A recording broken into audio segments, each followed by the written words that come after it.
guys, it's Sarah from RockyHedgeFarm.com, and today I'm going to be taking you guys on a tour of the new property that we just purchased. So if you've been following me on Instagram, then you've probably seen some photos that I've recently shared of what I like to call treasures that I found here on the farm. And I even recently done a post on the blog, and it's all about doing a spring refresh on our front porch and using containers that I found from here on the property. So I'm actually going to be doing this video a little bit in reverse because we've already done some work on this area. And so what I'm going to do is take you guys back to the very beginning and kind of show the progress that we've made already. We actually own the farm on just the other side of the property that I'm currently standing on now. And we have drove past this property for a long time, and it's in the same town that we live in, and like I said, it borders our property. And we finally got the opportunity to purchase it, and we have known for a long time that we have a lot of work to do to clean up here. The day after we signed the papers, the very first thing that we did was started cleaning up the right-of-way. So some friends of ours came over and helped us to get that area all cleaned up, and then we even were able to sell off the tractor. A little bit of background on this property would probably help you understand why it looks the way that it does. It's been in the same family since the 1950s, and the person that most recently lived on the property had a single-wide mobile home pulled up in here next to the house. And the reason that they did that was because the house is not able to be lived in. It's too far gone, a lot of mold, the floors are in bad shape, and the roof leaks. So when they moved off the property, they scrapped the trailer, leaving a lot of it behind, like the wood pieces, the siding, the insulation, and they just didn't come back to clean it up. So we purchased the entire mess along with all of the property. The neatest building on the property would be the shoe shop. I've looked through and found receipts and documents from the 1970s, so I know it was in operation at that time.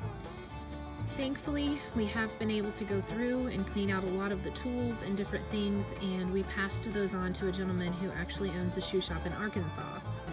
The worst part about this building is that the roof has caved in, and therefore a lot of the things that were inside the shoe shop have been exposed to the elements, and a lot of it has been ruined. The first full day of work at the property, my parents were able to come by and spend some time helping us picking up a lot of the trusses that were left, miscellaneous pieces that could be burned, and just generally doing some cleanup. Timothy even took some time to go ahead and clean a vine off of the tree, and even little things like that make such a difference when you're just trying to clean up a property. But one of the main reasons that we cleaned that up was because the children were really wanting to play on the tire swing, and that will give them something to do while we're working as well. My husband also loaded up a vehicle and hauled it off the property, and we also ended the day with a trailer full of scrap that was ready to go to the scrapyard. The next time that we were able to work at the property was when my husband was able to borrow a tractor in order for us to pull out multiple engines from the vines, and then we also pulled out a transmission and other car parts. And while he had the tractor, we also pulled out 4 motorcycles, and that ended up being another full load of scrap that we were able to take to the scrapyard. Last time that we were able to work on the property, we decided to turn our focus to the shoe shop area. Mainly because it's somewhat fun to go through that and see what all we can find, but also because it's one of the bigger disasters of the property as far as the buildings are concerned. So we've just began clearing things out, making piles of different materials of scrap, and we've been salvaging what we can salvage, and if it's too far gone or just junk, we've been burning the wood pieces. We have so much more ahead of us, a lot more loads of scrap to haul in, a lot more clearing to do, but we have the dream that we are working towards. We can see the vision in our heads, and so we're just going to keep pushing forward each and every day, and eventually we know that we will have a gorgeous place, a place that we just can call home.